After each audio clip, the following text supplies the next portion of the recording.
অসমবাসী ৰাইজৰ বাবে ভাল খবৰ কিয়নো অৱশেষত মিছন বসুন্ধৰা 3.0 আৰম্ভ হৈ গৈছে। অসমৰ মুখ্যমন্ত্ৰী ডক্টৰ হিমন্ত বিশ্ব শৰ্মা ছাৰে নতুনকৈ এখন আপডেট প্ৰদান কৰিছে। আপোনালোকৰ আগৰ যিখন মিছন বসুন্ধৰা 2.0 আছিলে সেইখনতেই মিছন বসুন্ধৰা 3.0 লৈ ৰূপান্তৰিত কৰিব আৰু তাৰ বাবে কেইবাটাও গুৰুত্বপূৰ্ণ আপডেটো প্ৰদান কৰা হৈছে।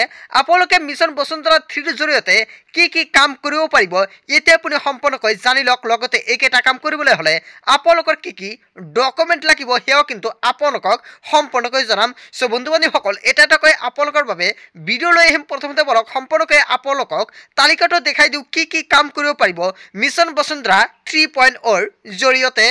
ইয়াতে চাওক সম্পূৰ্ণকৈ দিয়া আছে মিছন বসুন্ধৰা 3.0 16 ফেব্ৰুৱাৰী 2024 মিছন বসুন্ধৰা 2.0 অন্ত পৰিব আৰু নিম্নলিখিত সেৱাৰ সৈতে মিছন বসুন্ধৰা 3.0 আৰম্ভ কৰা হ'ব। হয় বন্ধু বান্ধৱীসকল আজি হৈছে 16 ফেব্ৰুৱাৰী আৰু আজিৰ পৰাই মিছন বসুন্ধৰা 3.0 আৰম্ভ হৈ গ'ল। তলত চাওক এটা সম্পূৰ্ণকৈ উল্লেখ কৰা আছে মিছন বসুন্ধৰা 3.0ৰ মাধ্যমত কোনকেইটা কাম আপুনি কৰিব পাৰিব।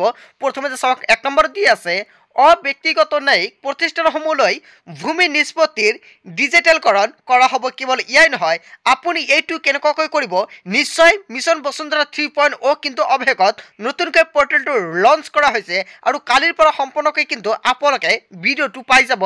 কেৱল ইয়াই নহয় নগৰ ভাৰতীয়সকললৈ মালিকত্বৰ অধিকাৰ কেনেকুৱাকৈ লাভ কৰিব সেয়াও কিন্তু আপুনি আবেদন কৰিব পাৰিব মিছন বসুন্ধৰা 3.0ৰ মাধ্যমতে। আৰু 3 নম্বৰত দিয়া থাকিব ভূমিদান আৰু গ্ৰামদান ভূমি নিষ্পত্তি আৰু 4 নম্বৰত থাকিব অনুদান ভূমিক ম্যাদী পট্টালৈকে ৰূপান্তৰকৰণ। হয় বন্ধু বান্ধৱীসকল যদি আপোনাৰ অনুদান ভূমি আছে তেনে ক্ষেত্ৰত সেয়াও কিন্তু আপুনি আবেদন কৰিব পাৰিব আপুনি পট্টালৈ ৰূপান্তৰিত কৰিবলৈ। তাৰপিছত ইয়াতে 5 নম্বৰ দি আছে ধৰ্মীয় প্ৰতিষ্ঠানৰ পৰা আহৰণ কৰা ভূমি নিষ্পত্তি আৰু 6 নম্বৰ দি আছে আৰম্ভ কৰিবলগীয়া সেৱা হিচাপে মানচিত্ৰ আৰু 7 নম্বৰ দি আছে একচনীয়া পট্টাৰ এণ্ড ডিজিটেলকৰণ আৰু 8 নম্বৰ দি আছে একচনীয়া পট্টা মেদি পট্টালৈ ৰূপান্তৰিতকৰণ। হয় বন্ধু বান্ধৱীসকল আপুনি এই 8টা কাম কৰিব পাৰিব মিছন বসুন্ধৰা 3.0ৰ জৰিয়তে। আৰু 23 আৰু 29 ফেব্ৰুৱাৰীত ৰাজ্যজুৰি আনুষ্ঠানিকভাৱে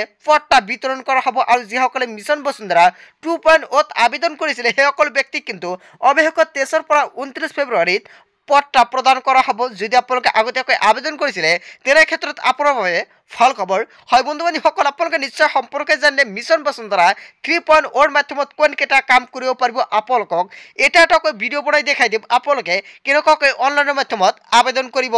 লগতে আবেদন কৰাৰ সময়ত আপোনালোকৰ কি ডকুমেণ্ট লাগিব সেয়াও নিশ্চয় আপোনালোকক সম্পূৰ্ণকৈ আন এটা ভিডিঅ'ত দেখুৱাই দিম। চ' বন্ধু বান্ধৱীসকল সেইকেইটা ভিডিঅ' পাবলৈ হ'লে আপোনালোকে নিশ্চয় চেনেলটো ছাবস্ক্ৰাইব কৰিবলৈ নাপাহৰিব। বন্ধু বান্ধৱীসকল আজিৰ মূল ভিডিঅ'খনত আপোনালোকক এইখিনি সৰু এটা ইনফৰমেশ্যন দিবলগীয়া আছিলে। ভিডিঅ'টি ভাল লাগিলে লাইক কমেণ্ট শ্বেয়াৰ কৰিব আৰু যদি এতিয়ালৈকে চেনেলটি ছাবস্ক্ৰাইব কৰা তেন্তে এনেকুৱাকৈ নতুন ইনফৰমেটিভ তথা হেল্পফুল ভিডিঅ' পাবলৈ হ'লে চেনেলটি ছাবস্ক্ৰাইব কৰিবলৈ নাপাহৰিব। চ' থেংক ইউ ফৰ ৱাচিং ফুল ভিডিঅ'।